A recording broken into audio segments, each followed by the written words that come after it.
안녕하세요. 이루신문 신민석 기자입니다. 오랜만에 트롯으로 돌아왔습니다. 하늘강전 얘기를 많이 할까 했었는데 제가 일본 가수 이름 발음에 너무 어려움을 느껴서 이제 끝났으니까 좀 이제 정리하는 방송을 몇 편 준비했는데 사실 저는 이제 이 하늘강전의 시작점은 현역가왕이잖아요.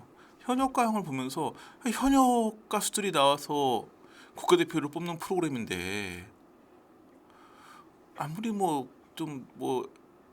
앨범 내고 데뷔는 했다고 해도 저렇게 어린 친구들까지 현역가왕에 나오는 건 좀 문제가 있는 게 아닌가라는 생각을 했던 게 사실이에요. 최소한 한 방송 경력이 한 10년 이상은 되고 음악을 전문적으로 한 것도 한 10년은 넘는 그런 가수들이 나와야 되는 게 아닌가 그런 생각했었는데 이번에 이제 그 하늘강전에서 MVP를 탄 가수가 보면 딱 이런 기준에 부합을 해요. 음악을 본격적으로 배운 지 11년, 방송 데뷔한 지는 13년이 된, 그럼에도 고작 15살인 김대현 양의 이야기입니다. 김대현 양 같은 경우에는 4살 때부터 국악을 배웠으니까 음악을 전문적으로 배운 지는 11년이 됐고, 방송 데뷔는 2살 때인 2011년에 했어요.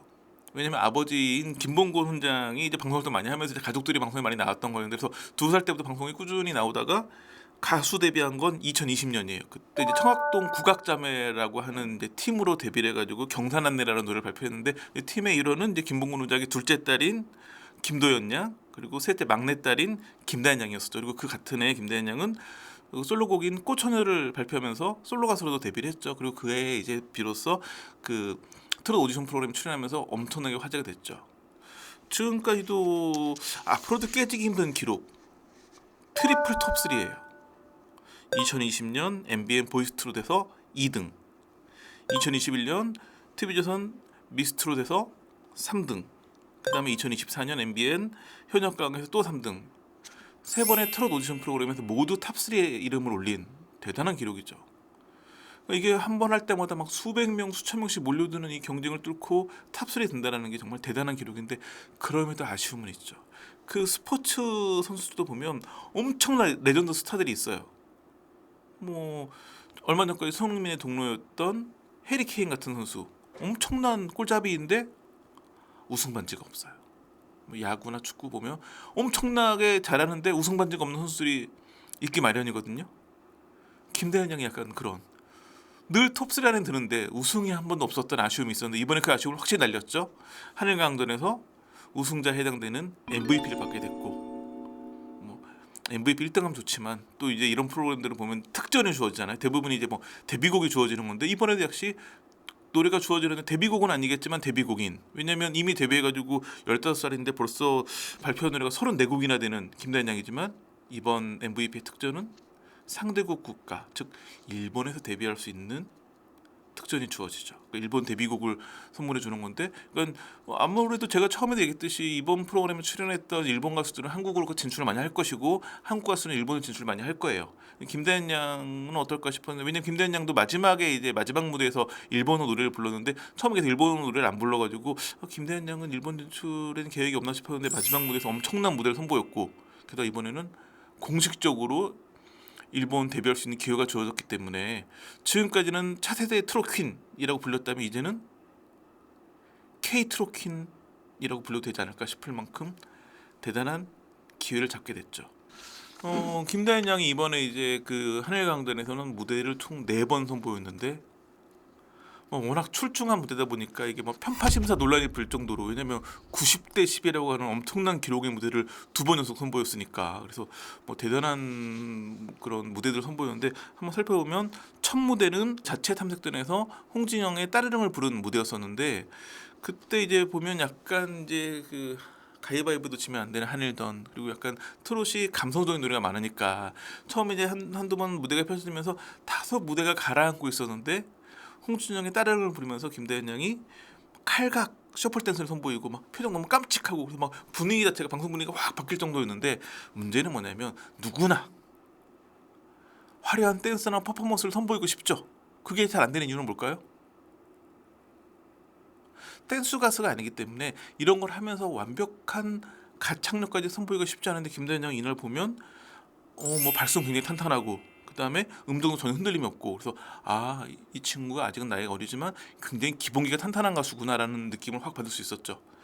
뭐 처음 딱 나오니까 일본 팀 가수들이 막 애니메이션 주인공 같다고 너무 깜찍하고 귀엽게 딱 꾸며놨는데 노래까지 완벽하니까 아주 높은 점수를 받으면서 크게 사랑을 받았었고, 두 번째 무대는 1대1 라이벌전, 두 번째 세 번째 무대에서 연이어가지고 일본 팀의 스미다 아이코하고 맞붙게 됐는데, 왜냐면 스미다 아이코와 김대현 양이 양 팀의 막내들이었거든요. 막내 대결을 두 번 펼쳤는데, 첫 번째 막내 대결 1대1 라이벌전에서는 박양숙의 어부의 노래를 들고 나왔어요. 그래가지고 뭐 굉장히 좀 뭐랄까 나이는 어리지만 깊이가 있는 그런 창법을 선보였는데, 저는 이날 무대에서는 김대현 양 노래 잘하는 거 뭐 전 국민이 알고 있는 사실이니까, 그러니까 이제 이런 좀 약간 깊이 있는 노래를 부르면 많은 딱 첫 번째 반응은 이거예요.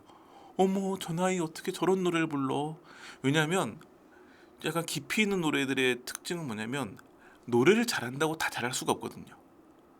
그 노래가 가지고 있는 감성을 표현하려면 어린 친구들로는 좀 어려움이 있어요. 그러니까 그런 얘기 하잖아요. 뭐 어려운 일을 겪어봐야 배우들이 연기력이 는다. 가수들도 뭐 어려운 일 겪으면 뭐 그 가수들이 그런 데 뭐 굉장히 뭐 슬픈 일이나 어려운 일 겪으면 괜찮아. 뭐 지금 힘들겠지만 너 이러고 나면 더 노래가 훨씬 깊어질 거야. 나 아직 15살이에요. 너무 깊이 있는 노래였는데, 저는 특히나 이날 무대 더 돋보였던 건 표정.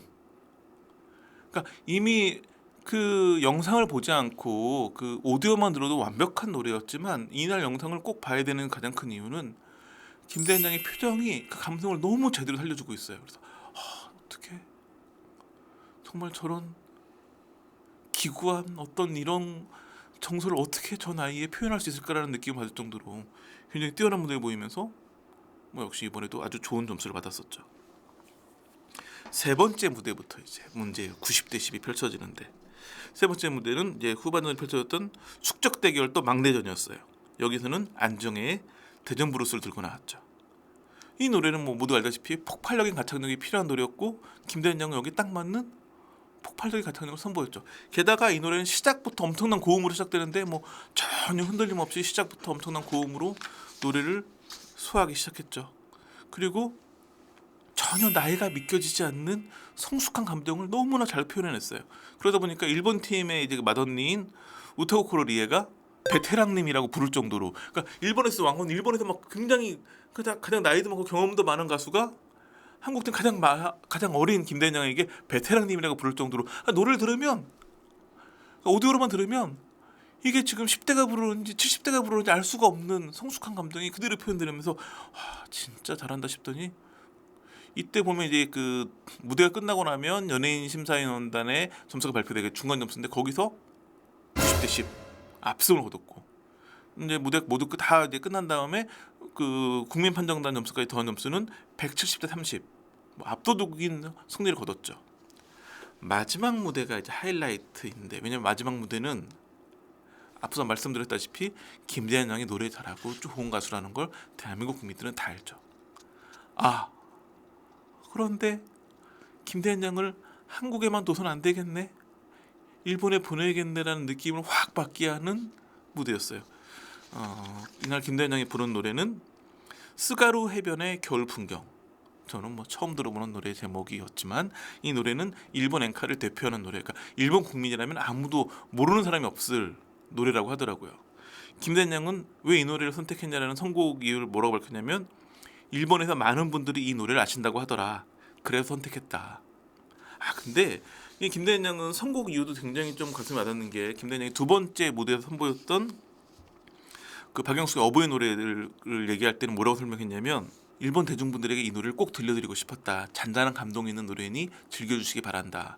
그러니까는 일본 대중들에게 꼭 들려주고 싶었던 노래를 선곡하고, 마지막 무대에서는 일본 사람이라면 누구나 알만한 대표적인 노래를 선곡해서 그 노래를 다시 이번에는 한국 대중에게 들려주고 싶은, 그러니까 선곡 하나하나에도 굉장히 깊은 의미를 담았는데, 문제는 마지막 무대는 의미만 담아서는 되는 무대가 아니라는 거죠. 첫 번째, 일본어로 노래를 불러야 돼요. 게다가 일본 국민이라면 아무도 모르는 사람이 없는 아주 대표적인 엔카곡이에요. 그렇기 때문에 발음이 좀 부정확하거나 부족하면 뭐 이럴 수 있는데, 완벽한 일본어 가사 처리 능력, 그 부분은 제가 검증은 못했습니다. 제가 일본어를 못하기 때문에 그렇다고 하니까 저는 일본어를 못하는 상황에서는 제가 검증이 못하고 제가 검증 때문에 일본어를 잘하는 것처럼 보일 수 있는데 저는 일본어를 못하기 때문에 근데 많은 분들이 뭐 일본 심사위원들도 뭐 그렇다고 얘기하니까 대사 그 일본어 가사를 너무 완벽하게 소화했고 그러면서도 굉장히 노래는 또 노래들을 너무 잘하고 그 그러니까 엔카라고 하는 새로운 장르 일본어라고 하는 새로운 언어로 이 두 가지 도전을 모두 완벽하게 성공하면서 이번에도 90대 10 점수를 받았죠.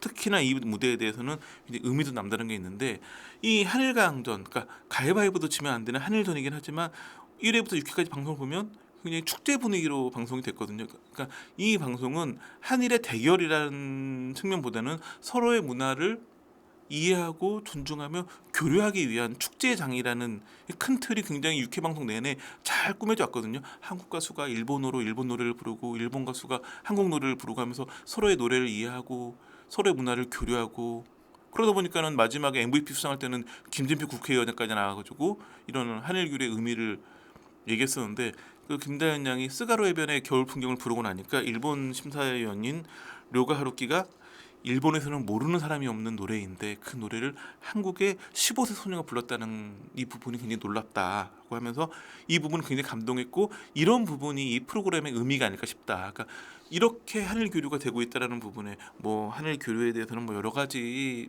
뭐 말들이 많고 뭐 한일 관계에 대해서는 여러 가지 뭐 많아요. 그렇지만 문화 교류만큼은 이루어진다라고 하는 이런 의미, 그 의미를 김대현 양의 노래 한 곡으로 굉장히 잘 담아낸 거였죠. 당연히 그 연예인 심사위원단은 90대 15로 압승을 거뒀고 또 국민투표를 더한 최종 점수에서도 162대 38 압도적으로 김대현 양이 이기면서 이런 어떤 90대 10 무대가 두 번 연속 펼쳐지면서 자연스럽게 MVP도 김대현 양의 몫이 됐죠. 뭐 90대 10이 두 번 펼쳐지다 보니까 이제 일부 뭐 너무 좀 한국 가수한테 후하게 점수 준 거 아니냐 이런 논란도 있었던 것 같긴 하지만 제가 그래도 연예부 기자를 오래 했던 노래 잘 모르지만 그래도 노래를 많이 들었던 기자로서 뭐 부족함이 없는 무대였고 뭐 충분히 그럴 만했었고 가요 관계자들도 뭐 이런 부분에서까지 문제 제기하는 거지 뭐 왜냐면 심사위원들이 다 한국 심사위원만 있으면 그런 논란이 있을 수 있는데 일본 심사위원 한국 심사위원은 동등하게 있었고 보면 김대현 양의 무대는 한국 심사위원단보다 일본 심사위원단들이 더 감탄을 해요. 그러니까 그런 부분들이 더해진 결과가 아니었을까. 그래서 일단 방송 한일 강전이 잘 끝났고 훌륭한 무대를 보여준 김대현 양에게 다시 한번 박수를 보내고 일본에서도 성공하시길 진심으로 기원하겠습니다. 자 다음에는 아무래도 뭐 그 초대 현역강인 전유진 양 이야기를 한번 전유진 양은 또 한일강이 어떤 모습을 보이는지 그건 다음 시간에 한번 또 방송하도록 하겠습니다. 자 오늘 준비한 소식은 여기까지입니다. 감사합니다.